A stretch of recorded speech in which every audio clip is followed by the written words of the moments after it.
qisadan waxay dhexmartay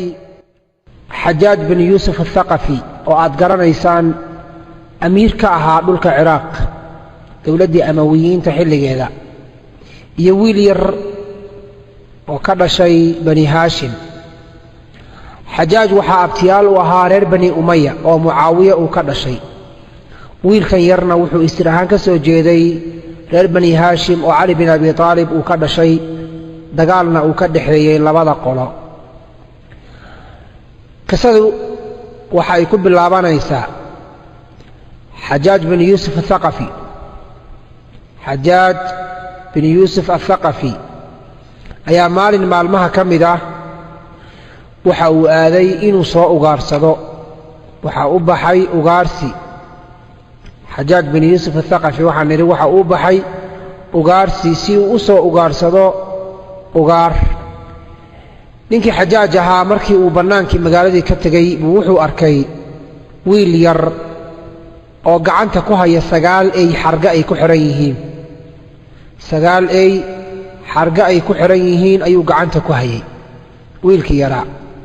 Xajaaj wuxuu soo dul istaagay wiilkii yaraa 10 jirka ahaa eeyaha xargahooda gacanta ku hayay buu soo dul istaagay. su'aal buu weydiiyey, wuxuu ku yiri wiil yahow maxaad samaynaysaa? wiilkii yaraa intuu kor u eegay buu wuxuu yiri waxaad ii sidaa war aanan ku farxin. waxaad igu eegtay indha dadka lagu liido. waxaad igula hadashay hadal isla weyni ku jirto. hadalkaagu ruux isla weyn ayuu u egyahay, caqligaagana caqli dameer ayuu u egyahay. Xajaaj wuxuu yiri ima garanaysid miya? wiilkii yaraa wuxuu yiri wajigaaga madowgiisa ayaan kugu gartay markaad hadal igu bilowday adigoon isalaamin. Xajaaj wuxuu yiri war hooge, soo ma ogid inaan Xajaaj ahay? wiilkii yaraa wuxuu yiri ilaahay gurigaaga ma soo dhoweeyo, martidaadana ilaahay kuuma sooro hadal badnidaa oo karaama darnidaa. Xajaaj hadalkii intuusan dhammayn wiilkii yaraa uu kortaagnaa isagoo dultaaganoo hadalkiina uu dhex socdo unbaa askartii waardiyeynaysa Xajaaj bin Yuusuf al-Thaqafi soo kala carartay. waxay yidhaahdeen taliye hadal waan ku maqlaynaaye na amar waan samaynaynaaye. Xajaaj wuxuu yidhi wiilkan yar ii qaada. hadalkiisii aad buu ii xanuunjiyey. ii kaxeeya qasrigayga meel ka mida iigu xidha. wiilkii yaraa bay kaxeeyeen, qasrigii bay meel ka mida ku xidheen. Xajaaj wuxuu iska soo dhammaystay ugaarsigii. waxa uu ku soo laabtay qasrigiisii. markii uu kursigii fadhiistay buu wuxuu ku yidhi ii soo saara wiilkii yaraa. wiilkii baa waxaa la keenay qasrigii Xajaaj uu ka talinayey ee ay fadhiyeen wasiiradii iyo ciidamadii kuwii ugu sarsareeyey. wiilkii yaraa markuu meeshii soo istaagay wuxuu yidhi assalaamu calaykum. salaantii wax ka celiya ayuu waayey oo ka radiya. markaasuu dhinacyaha intuu eegay buu wuxuu ku jawaabay hadalladan soo socda: أتبنون بكل ريع آية تعبثون وتتخذون مصانع لعلكم تخلدون وإذا بطشتم جبارين. 3 aayadood buu ku dul akhriyey. wuxuu yidhi meel walba waxaad ka dhisaysaan calaamad oo guriga Xajaaj uu degan yahay quruxdiisii iyo sida uu muraayadaha u yahay ayuu la yaabay. markaasuu wuxuu yidhi watattakhiduuna masaanica, warshada ayaad dhisanaysaan lacallakum takhluduun, sida inaad adduunka ku waaraysaan. waidaa badashtum, haddaad ruux qabataan aad rabtaan inaad xukuntaanna badashtum jabbaariin, dad madax adag oo xadgudbay idinkoo ah ayaad dadku qabanaysaan. Xajaaj sidaa ayuu kursi ugu jiifa gadaalgadaal wuu soo fadhiistay. dadkii meesha joogay ilmo dhowr ahoo ka mid ah ayaa wiilkii yaraa waxay ku yidhaahdeen wax adaba ma lihid. amiirka markaad u soo gelaysay salaan u qalanta ma aadan salaamin. soo ma ogid inaad amiirka Ciraaq gurigiisa ku jirto maad si fiican u salaantid? wiilkii yaraa wuxuu yidhi waxaad tihiin digada dameerka. in aan salaanta noocaasi ku salaamo Xajaaj waxaa ii diiday, waan daalay buu yidhi. waddo dheer bay isoo mariyeen, jaranjarooyin dheerna way isoo saareen markaan gurigan qasrigan soo gelayay salaanta aad doonaysaan quruxda badan inaan ku salaamo xajaajna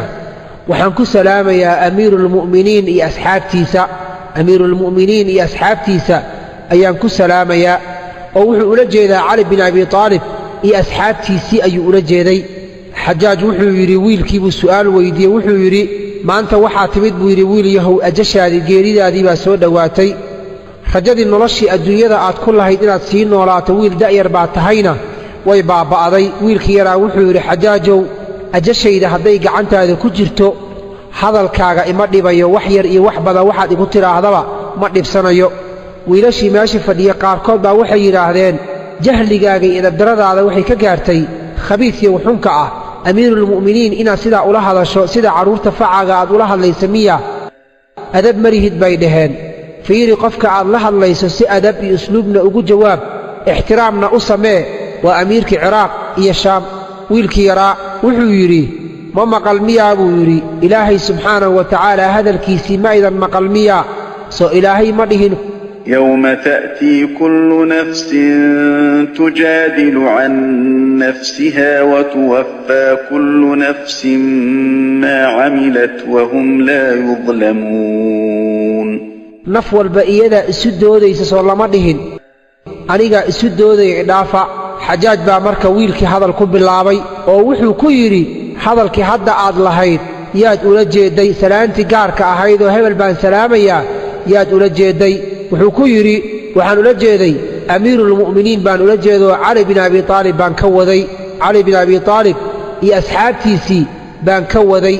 adigana wuxuu yidhi xajaajow haddii lagu dhihi lahaa salaanta noocaasi qof salaam yaad salaami lahayd xajaaj bin yuusuf athaqafi wuxuu yidhi cabdilmelik ibni marwaan baan salaami lahaa oo cabdilmelik markuwaasi waa reer bani umaya waana boqorka markaa talinayo xajaaj uu ka amar qaato wiilkii yaraa wuxuu yidhi ma cabdilmeliga faajirka ah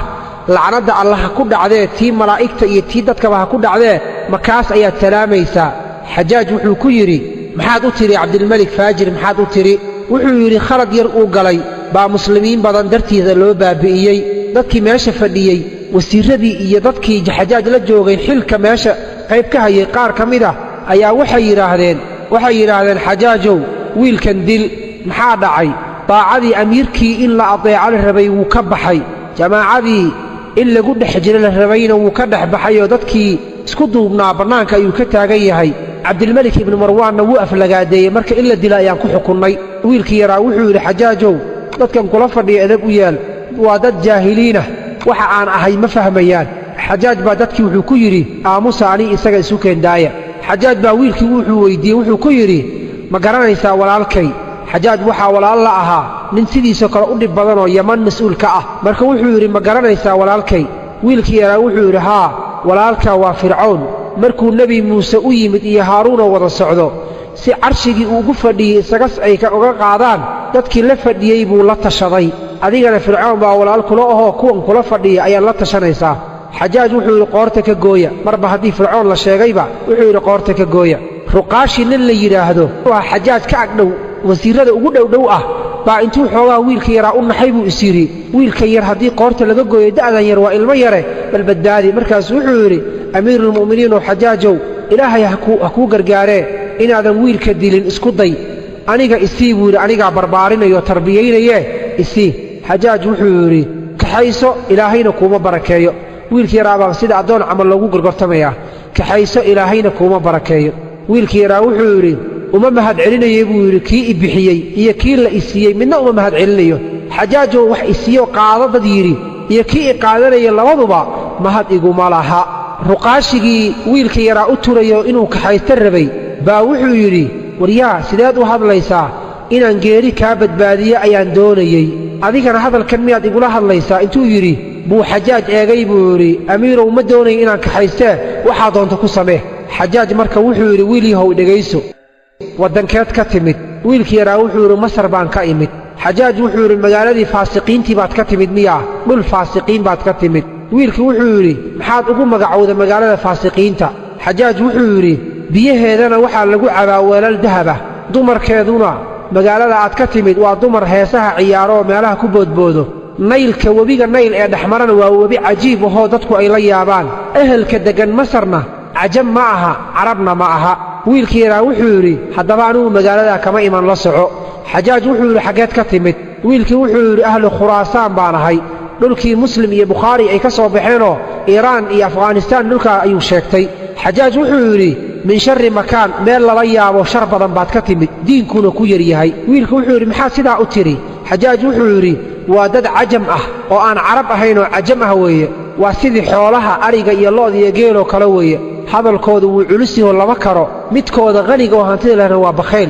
wiilku wuxuu yidhi haddaba anugu magaaladaa kama iman xajaaj wuxuu yidhi xaggeed ka timid wiilkii wuxuu yidhi dhulka shaam ayaan ka imid xajaaj wuxuu yidhi waxaad ka timid dhul fiican le'anna dhulkaa isaga uu dhul fiican ku tilmaamay waa dhulkii mucaawiya looga gargaaro markuu cal la dagaalamayey wuxuu yidhi waxaad ka timid dhul fiican laakiin meelaan ka nibcahay aniga ma jirto waa meel dadka ka yimaada jidhkoodu uu adag yahay wiilku wuxuu yidhi haddaba anigu meesha kama iman xajaaj wuxuu yidhi xaggeed ka timid wiilkii wuxuu yidhi yaman baan ka imid xajaaj wuxuu yidhi waxaad ka timid magaalo dadkeeda aysan ka saynin haddii ixsaan loo sameeyo waa mahadsan tahay waa walaalkiisa ayaa ka taliya wiilkii yaraa wuxuu yidhi maxaa sidaa u tidhi xajaaj wuxuu yidhi codkoodii wuxuu yidhi wuu mac yahay hadalkooduna wuu jilicsan yahay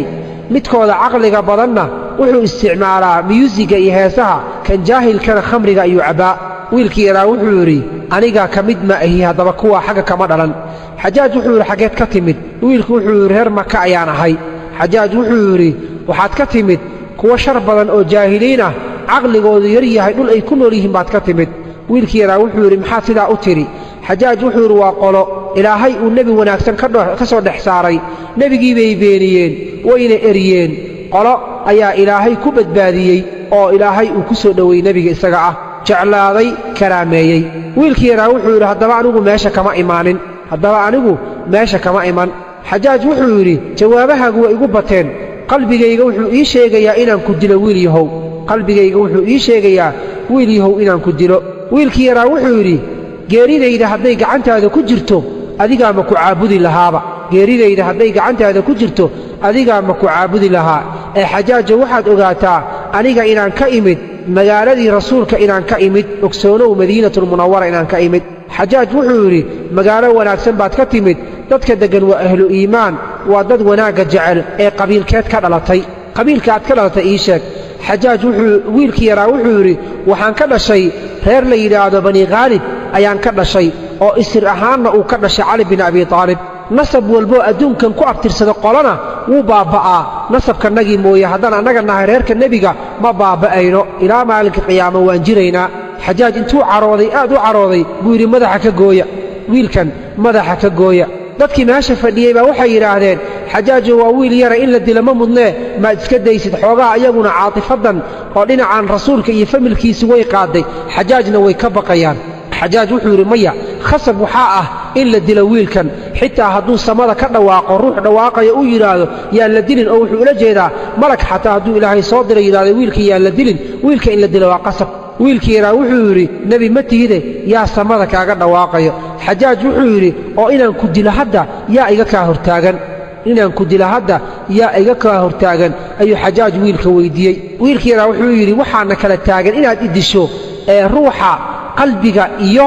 ruuxa kala dhexgala waa ilaahay buu ula jeedaa allaha kala dhexgala ruuxa iyo qalbigiisa ayaa aniga iyo adigana inaad i disho iga kaa celinayo xajaaj wuxuu yidhi ilaahayga aad sheegayso isaga ayaa igu kaalmaynaya aniga inaan ku dilo adiga wiilkii yaraa wuxuu yidhi maya ilaahay kuguma kaalmaynayee shayddaankaaga ayaa kugu kaalmaynaya inaad aniga i disho ee ilaahay baan ka magan galay adiga iyo shayddaankaagaba xajaaj wuxuu yidhi wiilyow waxaan ku arkaa jawaabtaadu inay fara badan taho aad iigu jawaabayso ee wuxuu yidhi waxaad ii sheegtaa ruuxa wuxuu alle ugu dhowaan kara ma ii sheegi kartaa wiilkii yaraa wuxuu yidhi haa ilaahay waxaa loogu dhowaadaa soonka iyo salaadda sakada iyo xajka ayaa ilaahay loogu dhowaadaa xajaaj wuxuu yidhi aniga ilaahay waxaan ugu dhowaanayaa dhiiggaaga sababtoo ah waxaad i tidhi waxaan ahay ilmihii xasan iyo xuseen faracoodii baan ahay soo ima aad dhihin haa inaan aniga ku dilo baan ilaahay ugu dhowaanayaa oo xasan iyo xuseen iyo faracaasi ayuu aad u nabcaa xajaaj bin yuusuf athaqafi wiilkii yaraa wuxuu yidhi isagoon cabsi iyo argagax midna ku jirin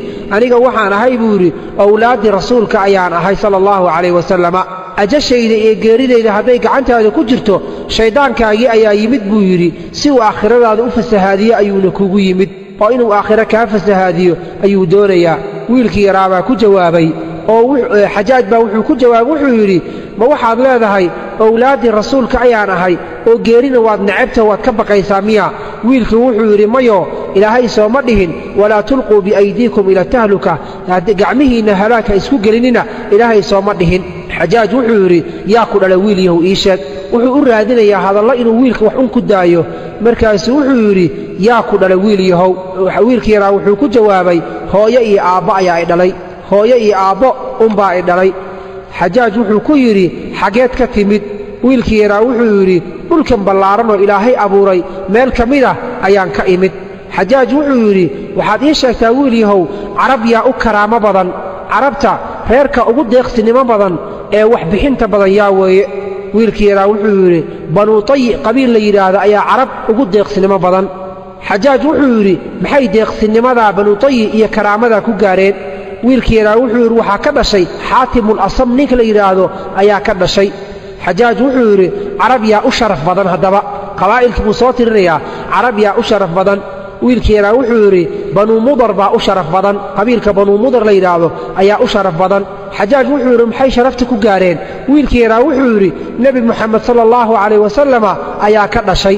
qabiilkaa isaga ah xajaaj wuxuu yidhi carab yaa u geesinimo badan qabiilka carab ugu geesinimo badan ii sheeg wiilkii yaraa wuxuu yidhi banuu haashim baa u geesinimo badan waa jilibkii nebiga uu ka dhashay sababtoo wuxuu yidhi banuu haashim geesinimo waxay ku gaareen cali bin abi aalib baa ka dhashay xajaaj wuxuu yidhi carab yaa u nijaasaysan qabiil ahaan qabiilka ugu nijaasaysan uguna bakhaylsan uguna khayr daran waa qabiilkee wiilkii yaraa wuxuu yidhi banuu haqiif qabiilka yidhaha reer banii haqiif ayaa ugu nijaasaysan oo ugu bakhaylsan ugu khayr daran sababtoo ah adigan xajaaj ayaa ka dhashay buu yidhi xadiidka nebigana wuxuu noo tilmaamay reer banuu haqiif waxaa ka soo bixi doona namruud baa ka soo bixi doona iyo beenaalayaal beenaaluhuna musaylime ayuu ahaa oo nebinimo sheegtay nabruudkuna waa adiga ayuu yidhi oo dadka iska baabi'inaya xaqooda iyo dhiiggooda iska baabi'inayo xajaaj intuu caroodo aad u xanaaqay buu wuxuu yidhi madaxa ka gooya dadkii meesha fadhiya waxay yidhaahdeen wiilku wuu yaryahee iska daa xajaaj intuu caradii xoogaa isu yara dejiyey ayuu wuxuu ku yidhi geelaagii geesaha lahaa xaggeed kaga soo tagtay geelii geesaha lahaa ee aad raacaysa wiilyow xaggeed kaga soo tagtay wiilkii yaraa wuxuu yidhi waxaan kaga soo tagay buu yidhi geelii geesaha lahaa waxaan kaga soo tegey isagoo daaqaya geedka la yidhahdo suwaan caleemihiisa waa geedan caleemo dhallo qodxo keliya leh ayuu u tilmaamaya wuxuu leeyahay geedka suwaan caleemihiisa isagoo daaqaya ayaan ka soo tegey xajaaj intuu qayliyey buu wuxuu yidhi waryaa waxyahu caqliga aan lahayn maskaxdiisuna ay maqan tahay geedka suwaan miyaa caleemo leh geedka suwaan miyaa caleemo leh wiilkii yaraa wuxuu yidhi xaggeed ku aragtay geel geesa le adna waa adiga i weyddiinaya geelaaga geesaha lahaa xaggeed kaga soo tagtay geel geesa le xaggeed ku aragtay markaad geedka caleenta aan layn caleen u diidaysid xajaaj wuxuu yidhi wiil yahow qur-aanka ma xafiday wiil yahow qur-aanka ma xafiday wiilkii yaraa wuxuu yidhi qur-aanka miyaa iga cararaya markaan xafidayo ma isagaa iga baxsanayo markaan xafidayo xajaaj wuxuu yidhi qur-aanka ma kulmisay oo ma uruurisay wiilkii yaraa wuxuu yidhi markaan uruurinayo qur-aanka miyaa kala daadsanaa qur-aanka miyaa kala daadsanaa markaan uruurinayo xajaaj wuxuu yidhi ima fahmin su'aashayda miyaa wiilkii wuxuu ku yidhi waxaad itidhaahdaa buu yidhi aad ii weyddiisaa qur-aanka ma akhrisay mana fahantay idheh buu yidhi sidaa su'aasha ii weydii xajaaj wuxuu yidhi waxaad ii sheegtaa qur-aanka aayadda ugu weyn bal ii sheeg waxaadna ii sheegtaa qur-aanka aayadda ugu xukunka dheer xukunka marka la yidhahdo qur-aanka aayadda ugu xukunsan ii sheeg qur-aanka aayadda ugu cadaaladda badan ii sheeg qur-aanka aayadda markii la akhriyo ugu cabsida badan ii sheeg qur-aanka aayadda markii la akhriyo ugu rajada badan qofka bini'aadamka rajada gelisa ii sheeg waxaad ii sheegtaa aayad qur'aan ah oo 10 calaamadoodoo cadcad ilaahay calaamadaha lagu garanayo ay ku jiraan ii sheeg waxaad ii sheegtaa aayad ay ku jirto been ay sheegeen ilmo nebi uu dhalay iyo aayad ay ku jirto run ay sheegeen yahuudda iyo kirishtaanka iyo waxaad ii sheegtaa aayad ilaahay hadalkiisa uu ku jiro isaga uu isaga hadlay waxaad ii sheegtaa aayad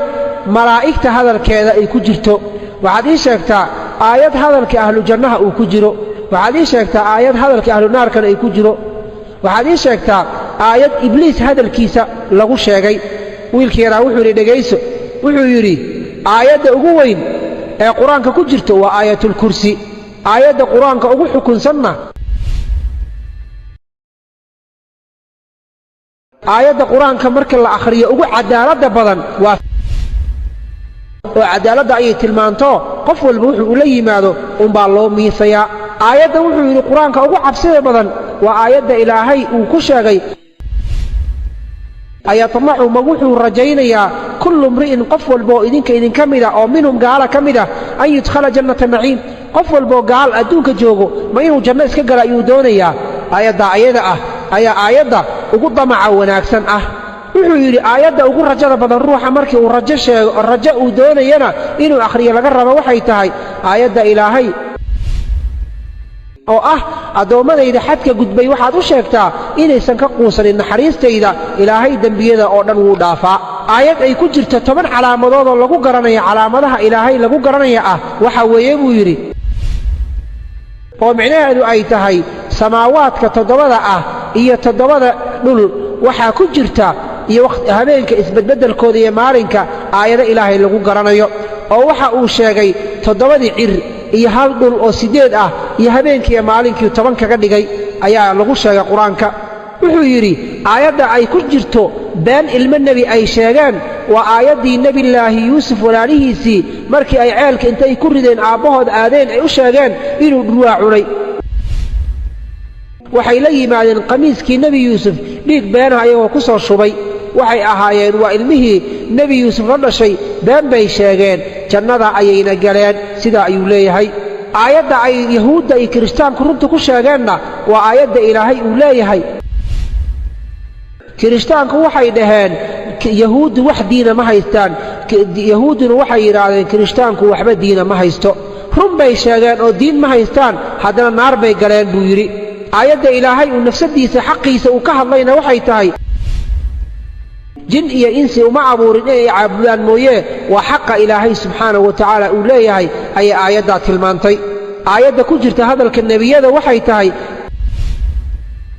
ma aha inaan idinla inamaano xujo cad inaan idin keenno ilaahay idinkiisa mooye idima keeni karno aayadda ay ku jirto hadalka malaa'igta waxay tahay ilaahu wax ogaalah iyo aqoona ma lihin wixii aadna bartay mooye aayadda hadalka ahlu jannaha uu ku jiro waxay tahay ilaahay baa mahad iska lahoo tiiraanyadii iyo murugadii naarta aan ka baqaynay iyo cadaabkanna badbaadiyey oo naga badbaadiyey ilaahaygaasi rabbigannaga inaan ku shukrino ayuu mudan yahay aayadda ahlu naarka hadalkooda ay ku jirta waxay tahay ilaahu naarta inaga saar haddaan u laabanno fa innaa daalimuuna mar dambe haddaan dembigaa oo kale ku laabanno annaga ayaa dulmi badan sidaa ayay muxuu ahaa ku calaacalayaan aayadda hadalka ibliis uu ku jiro ilaahayna qur-aanka uu ku sheego waxay tahay aniga ayaa ka khayr badan aadam oo naar baad iga abuurtay aadamna dhooba ayaad ka abuurtay sidaa iyada ayuu sheegay xajaaj wiilkii markuu intii dhammeeyey buu su'aal weydiiye wuxuu yidhi waxaad ii sheegtaa qof laga abuuray hawada iyo qof lagu badbaadiyey hawo iyo qof hawo lagu dilay wiilkii yaraa wuxuu yidhi ruuxa hawada laga abuuray waa nebi ciise calayhi salaam oo neef baa laga abuuray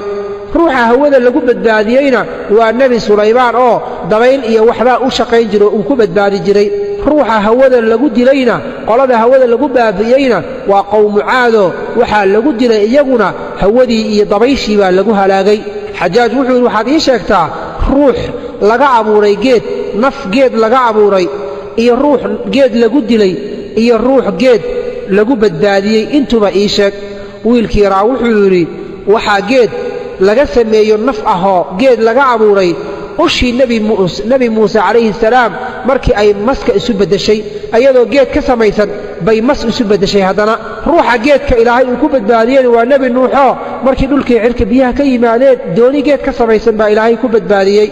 ruuxa geedka lagu dilayna waa nebi zakariya oo dadkiisu ay ku dileen xajaaj wuxuu yidhi waxaad ii sheegtaa ruux biyo laga abuuray ruux biyo lagu badbaadiyey dhexdooda iyo ruux biyo lagu halaagay wuxuu yidhi wiilkii yaraa waxaa biyo laga abuuray aadam calayhi salaam waxaa biyo lagu badbaadiyey nebi muuse oo baddi ka gudbay waxaa biyaha lagu dilayna fircawn iyo qowmkiisa xajaaj wuxuu yidhi waxaad ii sheegtaa wax naarta qof naarta laga abuuray iyo qof naar laga badbaadiyey wiilku wuxuu yidhi naar waxaa laga abuuray ibliis naarna waxaa laga badbaadiyey nebi ibraahim markii lagu riday godkii dabka ahaa xajaaj wuxuu yidhi marka wiilkii yaraa buu su'aal kale weydiiyo waxa uu yidhi waxaad ii sheegtaa buu yidhi webiyada jannada iyo tiradooda ii sheeg wiilkii yaraa wuxuu yidhi webiyada jannada mara aad bay u fara badan yihiin oo tiradooda ilaahay subxaanahu wa tacaala unbaa garan kara soo ilaahay ma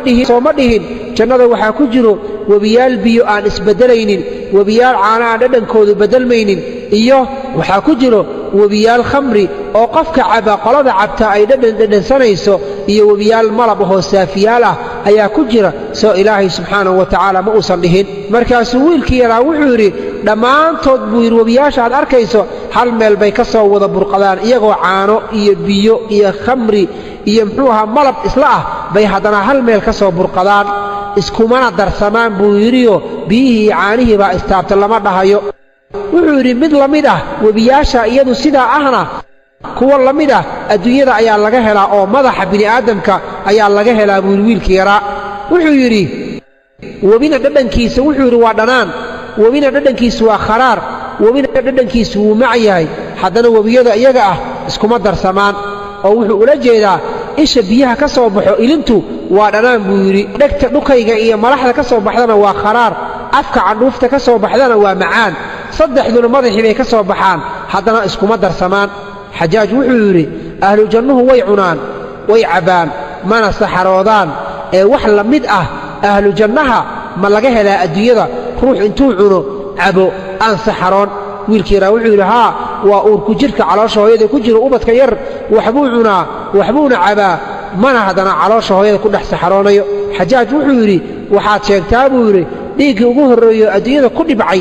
markii ilaahay uu aadam iyo abuurayba dhiigga ugu horreeyo dhulka ku dhibcay ma sheegi kartaa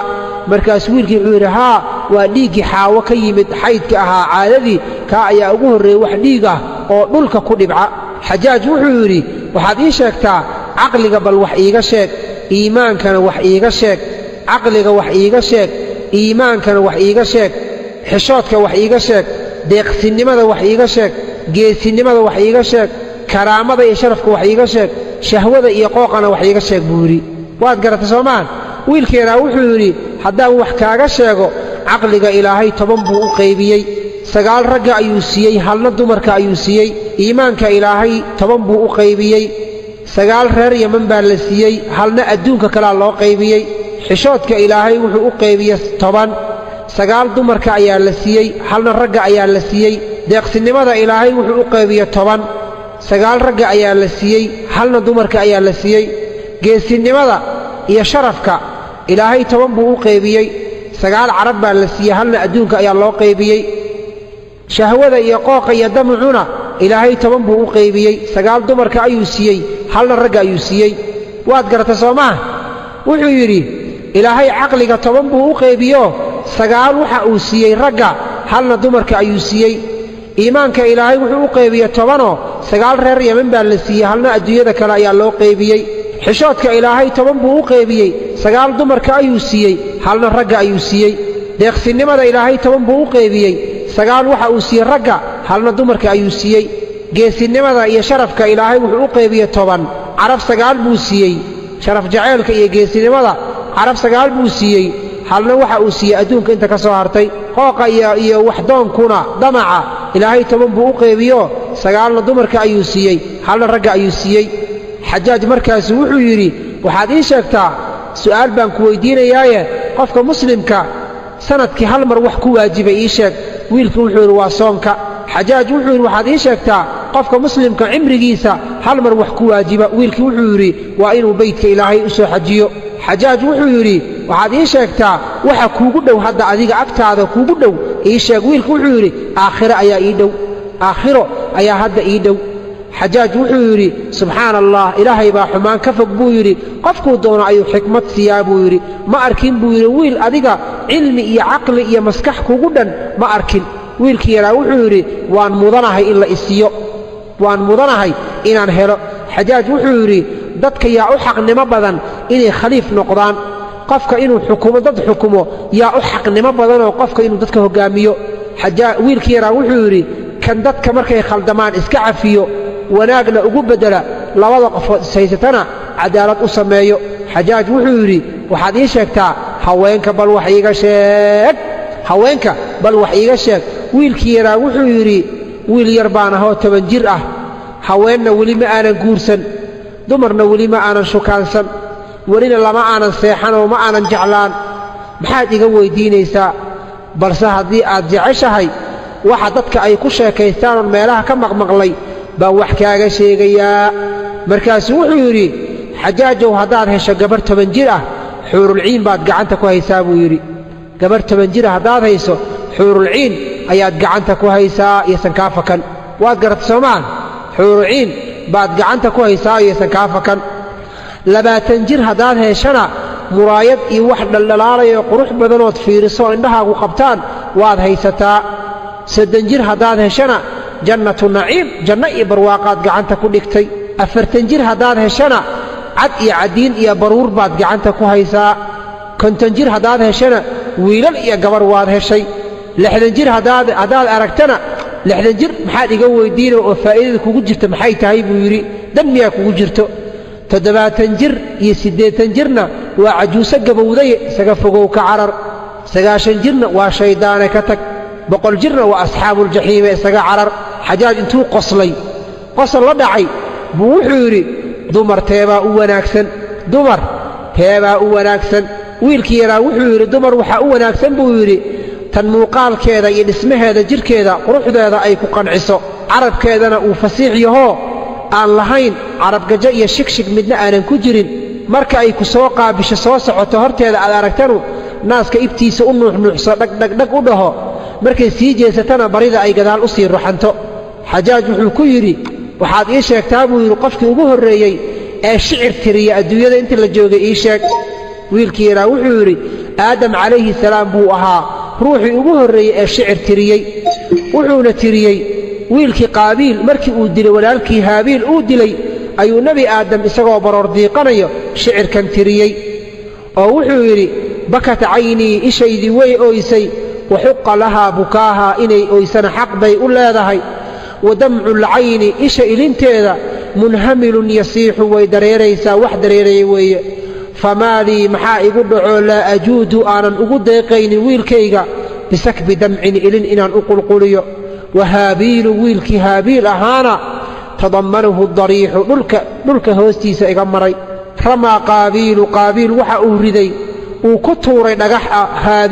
haabiilan akhaahu, walaalkiisii haabiil ahaa ayuu dhagax ku dilay. waalxaddu fi hara alwajhu asabiixu, wuxuu yidhi xadkuna sida muuqato wejhigii ifayey wuu aasmay. tagayarat ilbilaadu, ifkoo dhan wuu isbeddelay.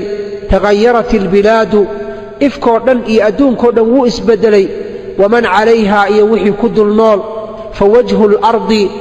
dhulka dushiisa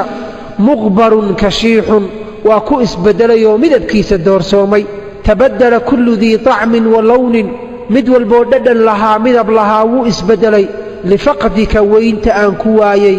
yaa sabiixu yaa maliixu, kii wanaagsanaa aan jeclaayow. ayaa haabiilu haabiilow, in taqtul haddaad dishay walaalkaa, in tuqtal dheh haabiilow haddii lagu dilay, fa innii calayka addahru mukta'ibun qariixu, inta aan noolahay waan kuu tiiraanyoonayaa oo adiga ayaan kuu walwalayaa. sidaa ayuu nebi aadam ku calaacalay. fa anta xayaatu man fi اlardi jamiican, inta dunida ku nool noloshooda waa adiga. waqad faqaduuka yaa ruuxu wariixu, kii carfayoo wanaagsanaayo way ku waayeen.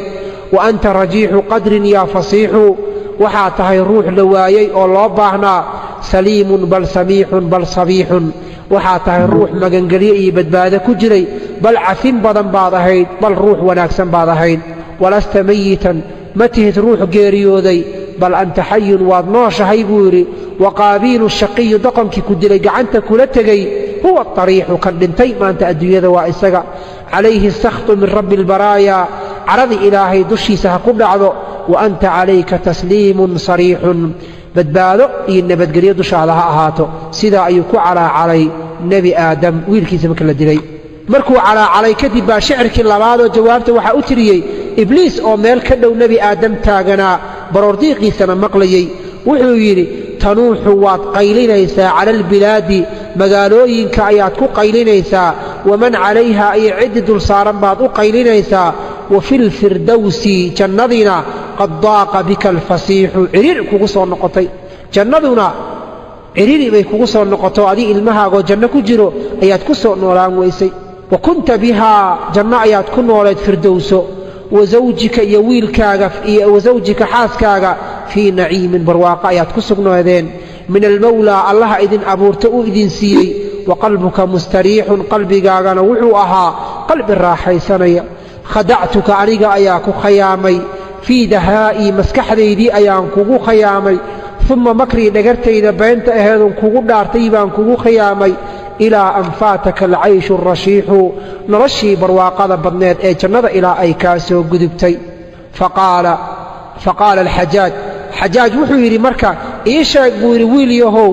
carab shicir ay tirisay midka ugu qiimaha badan ii sheeg wiilkii yaraa wuxuu yidhi shicirkii uu tiriyey xaatimu taa'i ayuu ahaa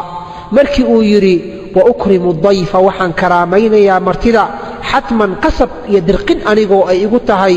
xiina yatruqunii markuu ii soo garaaca albaabka qabla alciyaali intaanan carruurtayda siinin waxa ay u baahan yihiin calaa cusrin haddii faqri uu yahayo wa iisaarin iyo haddaan dhaqaalo haystaa intuba ilmahayga waxaan ka hormarinayaa martida albaabka ii soo garaacdo ninkii yidhi shicirkii uu tiriyey ayaa ugu qiimo badan shicir la tiriyo xajaaj wuxuu yidhi wiil yahow waad mahadsan tahay waadna wanaajisay cilmigaagii faraha badnaana waad nagu deeqday ee waxaa qasab ah annaguna inaan ku karaamayno waxaan ku siinayaa buu yidhi 1,000 diinaar waxaan ku siinayaa dhar qurxoon waxaan ku siinayaa gabar waxaan ku siinayaa seef waxaan ku siinayaa faras xajaaj markaasuu si hoose intuu isula hadlay wuxuu yidhi wiilkan hadduu qaato faraska waan dilayaa maya hadduu faraska qaato wuu iga badbaaday inta kale laakiin hadduu qaato waan dilayaa sidaa ayuu xajaaj isu yidhi wiilkii buu arrintii u sheegay arrintii baa la keenay waxaa la keenay lacagtii 1,000 diinaar ahayd iyo maradii qurxoonayd iyo gabadhii iyo seeftii iyo faraskii baa la keenay markaasuu xajaaj wuxuu yidhi wiil yahow waxaa doonta ka dooqo wiilkii intuu islahaa keed qaadataa baa gabadhii addoontii ahaydoo wiilka la siinayo ku jirta wixii la qaybinayey baa intay wiilka u iljibisay bay waxay ku tidhi aniga i qaado waxaan odhan anaa kaaga fiican lacag maxay kuu taraysaa faras muxuu kuu tarayaa seef maxay tartaa mara qurxoon maxay sheegtaa aniga ayaa kaaga fiican aniga i qaado intay wiilka u yara iljibisay markaasuu wiilkii wuxuu yidhi dan kaamalihi buu yidhi dan kaamalihi markaasuu shicir yar u tiri wuxuu yidhi lijaankan iyo madaxan guduudan ee ruxmayo faraskii buu ula jeedaa ayaan ka jeclahay waxa aad iigu iljibinayso inaan adiga ku qaato ah waxaan ka baqayaa buu yidhi haddaan firaashkii gogasha ku duldhacoon xanuunsado